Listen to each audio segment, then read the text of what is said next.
कोनॉर्मल points का discussion चल रहा था, उसमें 2 नोट्स लिखवाए थे, तो तीसरा नोट्स।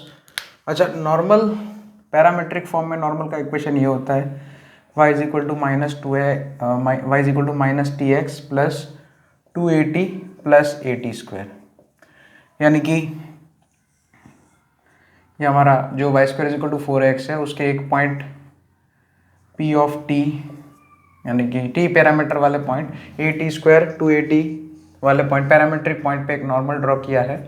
अब जो है मुझे ये नॉर्मल जो है x एक्सिस को कहीं कट कर रहा है, मान लिया r पॉइंट पे, तो उस r पॉइंट के कोऑर्डिनेट्स निकाल लें।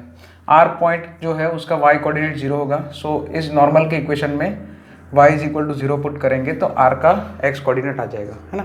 ये बेसिकली हमें ये जो नॉर्मल है y is equal to minus T X plus 280 plus A T square, X axis को कौन से पॉइंट पे कट कर रहा है वो पॉइंट ढूंढना है। तो x एक्सिस पे है पॉइंट, इसलिए उसका y कोऑर्डिनेट तो 0 होगा।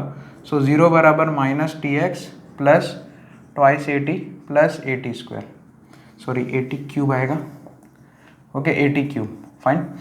ये टी एक्स टी तो कैंसिल हो जाएगा क्योंकि टी 0 हो ऐसा ज़रूरी नहीं है। सो x इज इक्वल टू क्या आ जाएगा, x इज इक्वल टू आपका बन जाएगा 2a plus A T square. हाँ, तो r के कोऑर्डिनेट्स आ जाएंगे 2a plus A T square कमा 0। ये जो हमारा पैरामेट्रिक फॉर्म में जो नॉर्मल है वो x एक्सिस को ये point 2a r of 2a plus A T square कमा 0 पे कट करेगा। ये एक नोट हो गया। नेक्स्ट नोट, ये भी काफ़ी इंपॉर्टेंट नोट है, इसके ऊपर एक आध क्वेश्चन कराया जाएगा। नोट नंबर 4, नेक्स्ट नोट, बस ये काफ़ी है। और जो चौथा नोट है हमारा लास्ट आखिरी नोट है, वो ये भी काफ़ी इंपॉर्टेंट है, स्टार बना देता हूँ इसके ऊपर। तो यहाँ पे मैं डायग्राम से ही बनाता हूँ, फिर डायग्राम बनाता हूँ पहले तो, और फिर जो है उसका स्ट्रक्चर देखते हैं। जैसे कि हम 2 पॉइंट पैराबोला के ऊपर 2 पॉइंट है, P ऑफ T1 और Q ऑफ T2। उन दोनों पॉइंट्स पे अगर हम नॉर्मल ड्रॉ करते हैं और वो 2 नॉर्मल जहाँ इंटरसेक्ट करते हैं वो पॉइंट पैराबोला पे हो जाए, मतलब जो R ऑफ, जैसे कि यानी कि R ऑफ H के जो पॉइंट है हमारा वो जो है पैराबोला के ऊपर लाई कर रहा है। अभी तक हम क्या देख रहे थे, यहाँ पे अंदर था पैराबोला, मतलब अंदर एक पॉइंट लिया था R ऑफ H के करके, या कोई भी H के पॉइंट, वहाँ से हम 3 नॉर्मल ड्रॉ कर सकते हैं। अब हमारा जो पॉइंट है, मतलब मतलब ये 2 पॉइंट पैराबोला के ऊपर है P और Q, उन दोनों में से 2 नॉर्मल खींचे गए हैं, है ना। और वो 2 नॉर्मल जो है जिस पॉइंट पे इंटरसेक्ट कर रहे हैं वो पैराबोला के ऊपर लाई कर रहे हैं। अच्छा, ये पॉइंट पे ये जो R ऑफ H के है वो हमारा R ऑफ T3 हो गया, है ना, क्योंकि ये R पॉइंट पे उसका खुद का नॉर्मल तो आ ही जाएगा। हाँ, तो ये हुआ, तो ये पी क्यू आर जो तीनों पॉइंट है वो को नॉर्मल पॉइंट्स तो है ही। लेकिन क्या है कि पहले 2 नॉर्मल जो है, पहले 2 पॉइंट्स पे जो 2 नॉर्मल बनाए हैं वो 2 नॉर्मल जिस पॉइंट पे कट कर रहे हैं, इंटरसेक्शन पॉइंट 2 नॉर्मल का है, वो जो पॉइंट ऑफ इंटरसेक्शन है वो पैराबोला के ऊपर लाई कर रहे हैं। ये R जो है वो पैराबोला के ऊपर है ना। जो हमारा जो पॉइंट था, जिस पॉइंट से हम 3 नॉर्मल खींचते थे H के, वो खुद पैराबोला पे है। अगर ऐसा कोई केस आ गया, है ना, ये एक यूनिक केस है ना, तो यहाँ पे बेसिकली होगा क्या, यहाँ पे जो H कमा K है वो क्या लिखे जाएंगे, 2a T3 स्क्वायर कमा 2a T3। तो कंडीशन क्या बनाएंगे, जैसे T1 plus T2 plus T3, तो यहाँ पे भी 0 होगा। T1 plus T2 plus T3 is equal to तो 0 होगा ही। Sigma T1 T2 is equal to 2a minus H upon A, ये भी सही है, ये भी सही होगा, इससे कोई कंडीशन नहीं, क्योंकि ये तो सभी में आएगा। तीसरा कंडीशन क्या होगा, T1 T2 T3 is equal to K by A, T1 T2 T3 is equal to K by A. तो यहाँ से जो है हम कंडीशन बना सकते हैं, ठीक है। तो जैसे कि मैंने T1 T2 और T3 ये तो सही ये तो ऐसे ही रहने दिया, T1 T2 T3, और यहाँ पे हम जानते हैं कि ये जो K है उसकी K मतलब जो है उसका वैल्यू 2a T3 है ना, क्योंकि H के पॉइंट जो है वही हमारा थर्ड वाला पॉइंट है।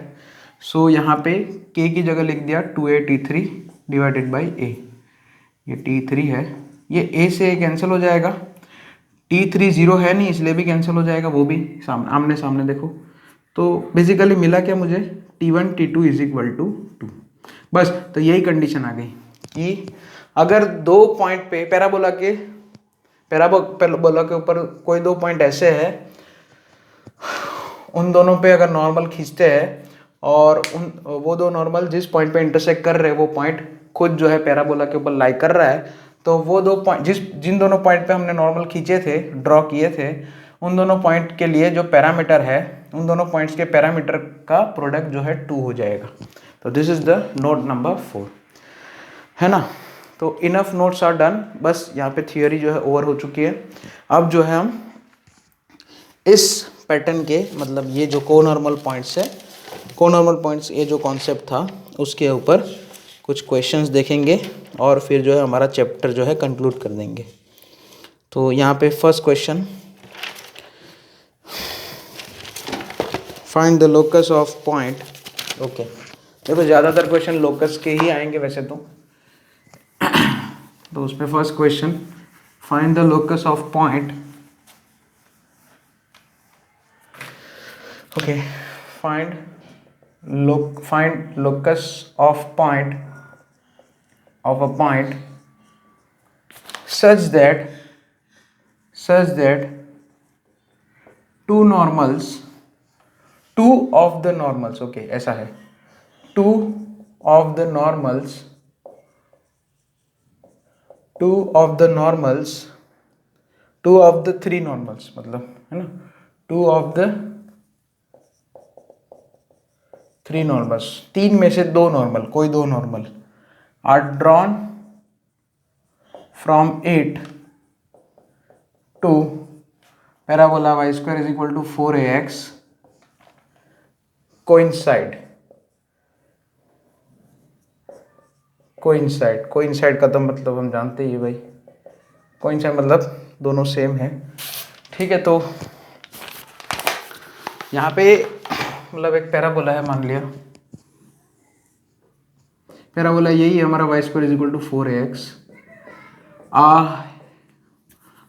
We want to find the locus of point. यहाँ पे कोई पॉइंट है मान लिया h, k, तो उस पे से हम तीन नॉर्मल बना सकते हैं वैसे, लेकिन उसमें ऐसा क्या हो गया, यहाँ पे एक नॉर्मल ड्रॉ किया, चलो P ऑफ T1 पे, है ना, फर्स्ट नॉर्मल, और दूसरा नॉर्मल यहाँ पे Q पॉइंट है कहीं T2, उस पर ड्रॉ किया गया।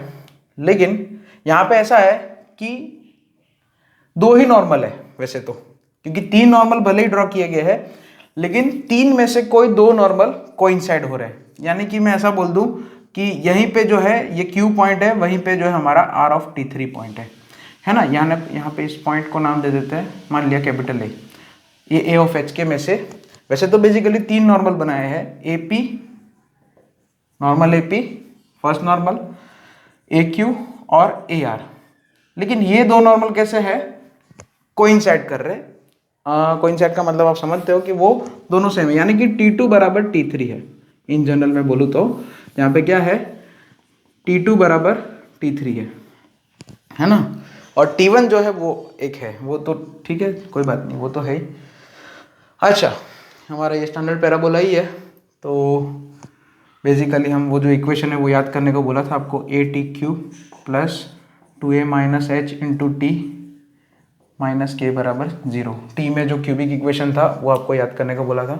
अच्छा, यहाँ पे थ्योरी ऑफ इक्वेशंस फिर से देखो, मैंने यही बोला था कि जो है को नॉर्मल पॉइंट्स के जो क्वेश्चन सॉल्व करना है हमें, तो ये क्यूबिक इक्वेशन के लिए थ्योरी, जो क्यूबिक इक्वेशन उसको याद रखना है एक तो, और इसमें मैं स्लोप फॉर्म नहीं यूज़ कर रहा हूँ, पैरामीट्रिक फॉर्म यूज़ कर रहा हूँ, वो डिपेंड करता है क्वेश्चन कैसा है ना। मैं स्लोप फॉर्म के भी क्वेश्चन दिखाऊंगा अभी, है ना।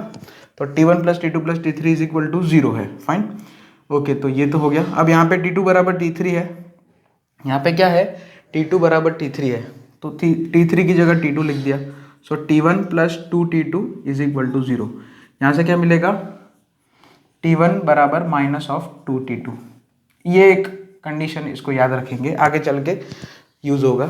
फिर दूसरा क्या रहेगा, sigma T1 T2 is equal to 0 होता, सॉरी 0 कहाँ से, 2a माइनस एच अपन ए हो गया।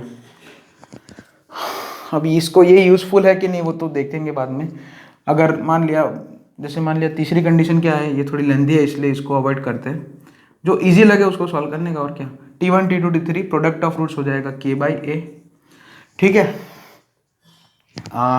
अच्छा, यहाँ पे T1 बराबर -2 T2 है और T3 बराबर T2 है ना। हमें ये पता है T2 बराबर T3 है या T3 बराबर T2 है। तो ये जो प्रोडक्ट ऑफ रूट्स वाली कंडीशन है, देखो मैं कर क्या रहा हूँ यहाँ पे, T1 T2 T3 ये तीनों में से किसी एक की वैल्यू H, K और A में फाइंड करने की कोशिश करता हूँ।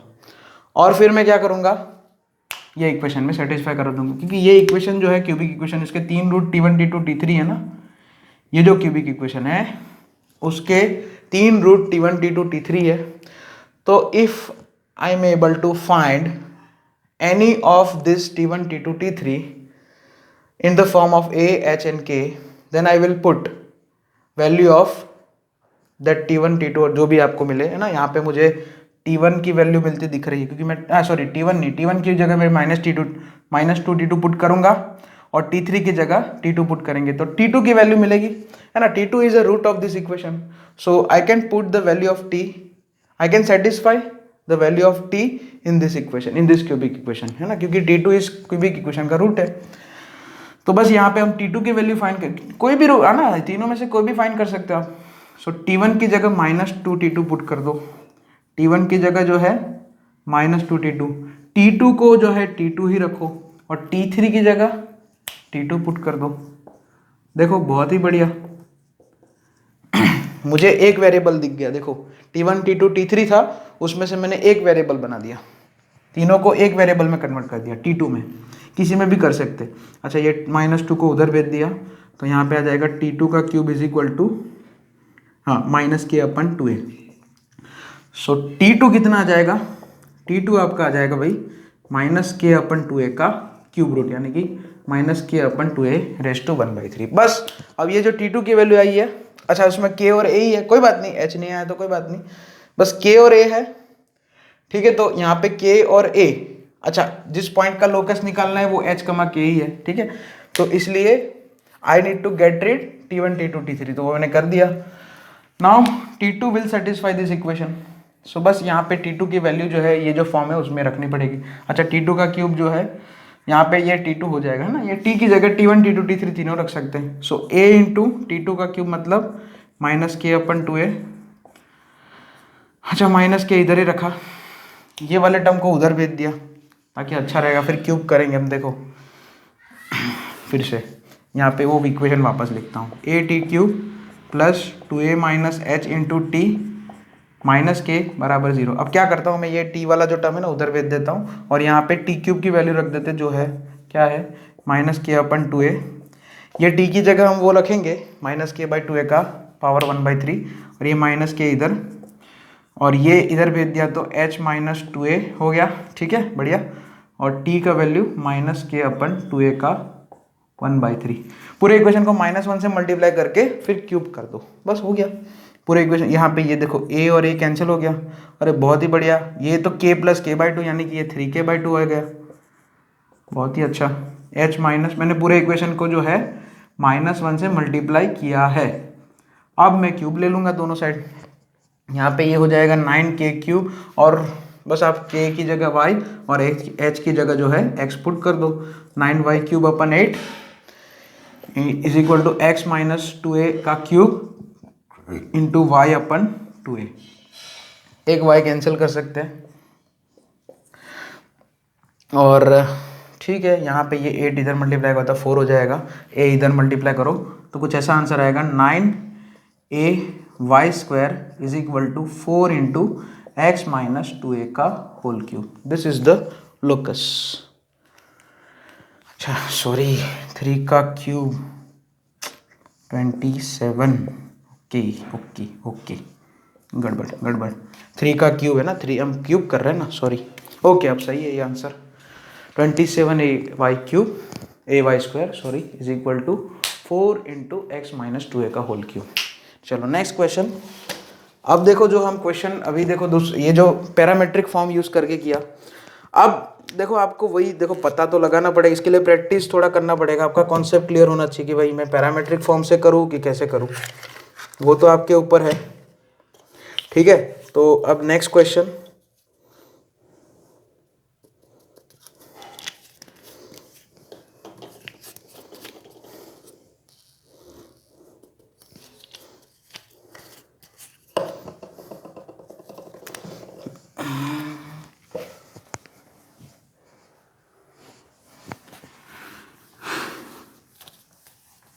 Second question,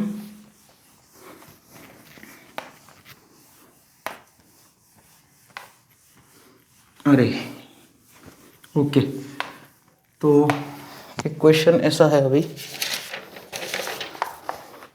to parabolas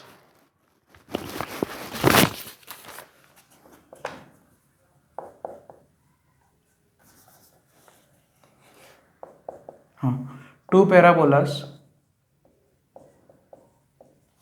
y square is equal to 4ax, y square is equal to 4ax and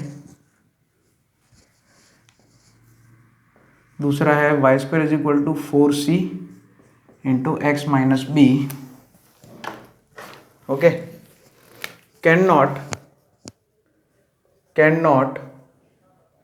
have a common normal other than the axis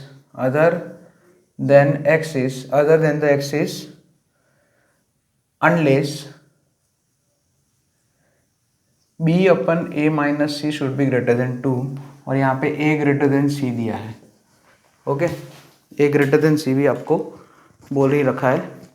तो यहाँ पे ध्यान से देखिए क्वेश्चन में क्या लिखा है इन लोगों ने कि ये प्रूफ करना है। ठीक है,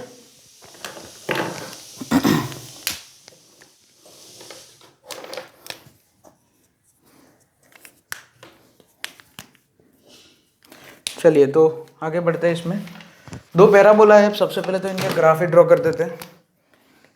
जैसे कि ये फर्स्ट पैराबोला क्या है, वाई की, तो हमारा स्टैंडर्ड पैराबोला है, इसका ग्राफ आ जाएगा Y square is equal to 4ax है। ठीक है, और दूसरा पैराबोला जो है, अच्छा वो जो है यहाँ पे a ग्रेटर देन सी दिया है। अच्छा ये a ग्रेटर देन तो c होगा ही वैसे ही, क्योंकि यहाँ पे b, ये जो पैराबोला दूसरा वाला पैराबोला है y axis sorry x axis पे ही शिफ्ट हुआ है थोड़ा। ठीक है, तो दूसरे का ग्राफ ऐसे ही बना देता हूँ, यहाँ पे शिफ्ट होगा, है ना, x एक्सिस पे उसका वर्टेक्स जो है वो शिफ्टेड पैराबोला है, जो सेकंड वाला है वो, जो हमारा जो सेकंड पैराबोला है वो शिफ्टेड पैराबोला है।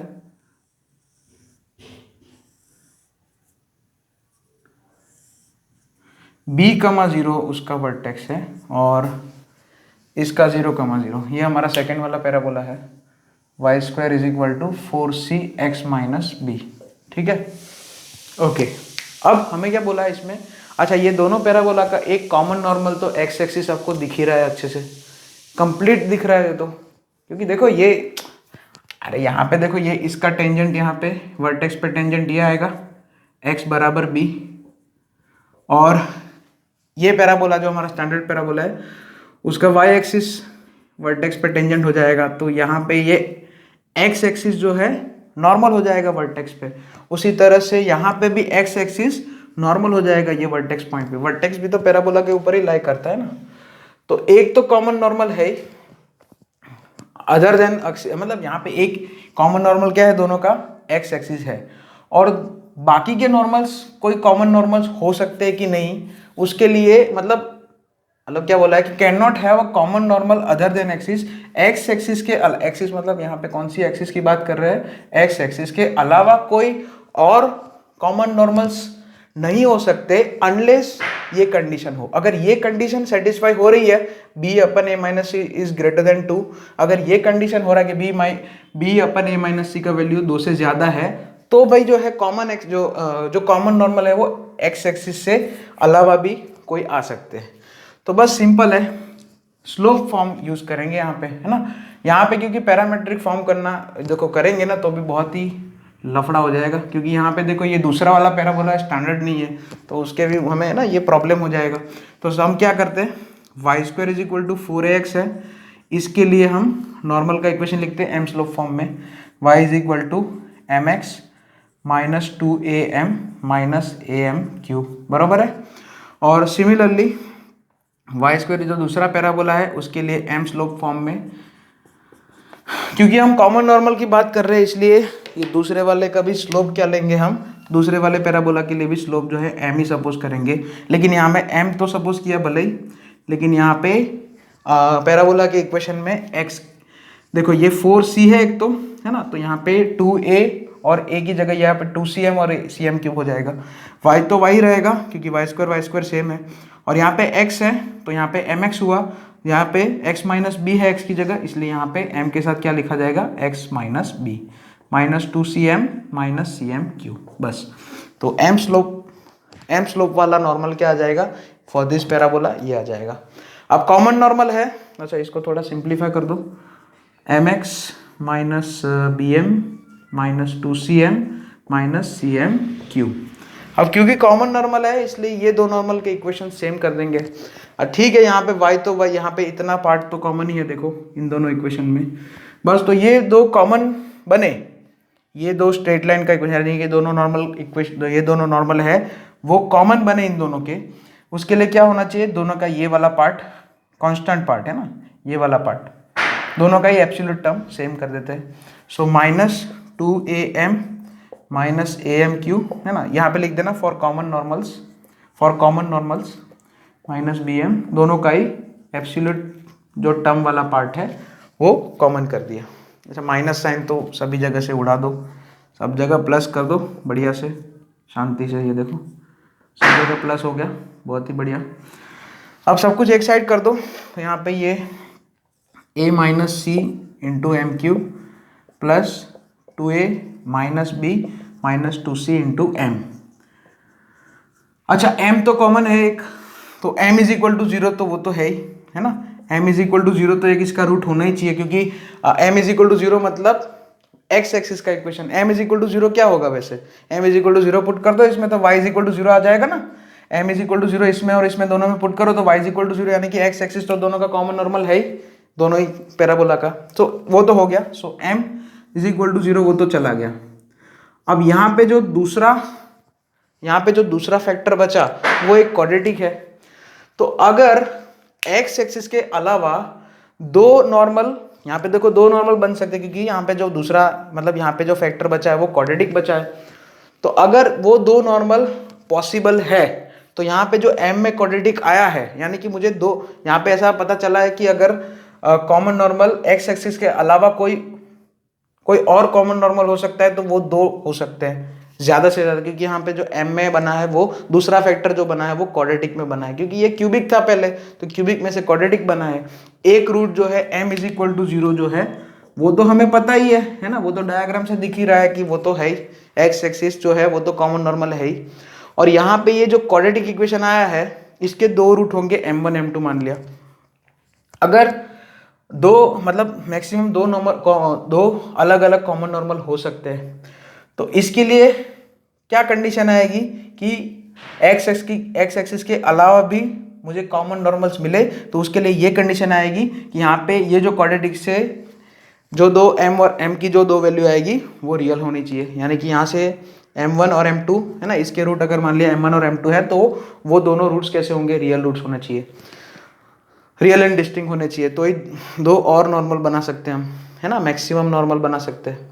मैक्सिमम कितने, तीन नॉर्मल, एक तो एक्स एक्सिस है ही और बाकी के दो और, तो उसके लिए क्या होना चाहिए, for real roots d should be greater than 0, इस क्वाड्रेटिक का डिस्क्रिमिनेंट ग्रेटर देन 0 होना चाहिए, बस वही कंडीशन लगाएंगे हम यहाँ पे। तो d के लिए, अच्छा इसका m स्क्वायर वाला टर्म है, m वाला टर्म है ही नहीं, तो 0 square minus 4 into m square का coefficient a minus C constant term 2m minus B minus 2c greater than 0 तो गया, -4 भी, अच्छा माइनस साइन दूर करना है तो यहाँ पे लेस देन 0 करना पड़ेगा, तो h और a माइनस सी यहाँ पे बना के एक्चुअली फिर a minus C into condition क्या बनेगी, 2a minus B minus C should be less than zero minus sign मैंने -1 से मल्टीप्लाई किया है, ऐसा भी बोल सकते हैं। नेगेटिव नंबर से मल्टीप्लाई किया, इनइक्वालिटी फ्लिप होता है, बराबर है।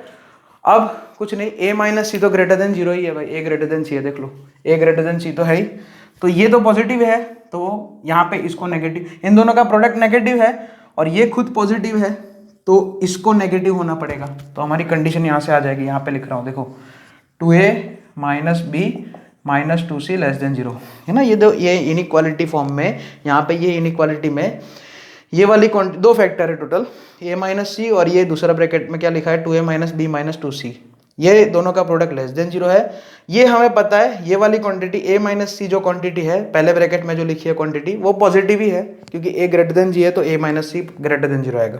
तो ये पॉजिटिव है, इन दोनों का प्रोडक्ट नेगेटिव है, तो इसको नेगेटिव होना पड़ेगा, बस हो गया। यहाँ पे b को उधर भेज दो, 2a और 2c में से 2 कॉमन निकालो, तो 2 into a minus C should be less than b, और a माइनस सी से डिवाइड कर सकते हैं क्योंकि a माइनस सी जो है पॉजिटिव ही है ना, a माइनस सी पॉजिटिव है ना, तो यहाँ पे आ गया 2 is less than b upon a minus C, so b upon a minus C should be greater than 2। This is the condition which we have to prove. हो गया, लो इसको नोट डाउन कर लेना।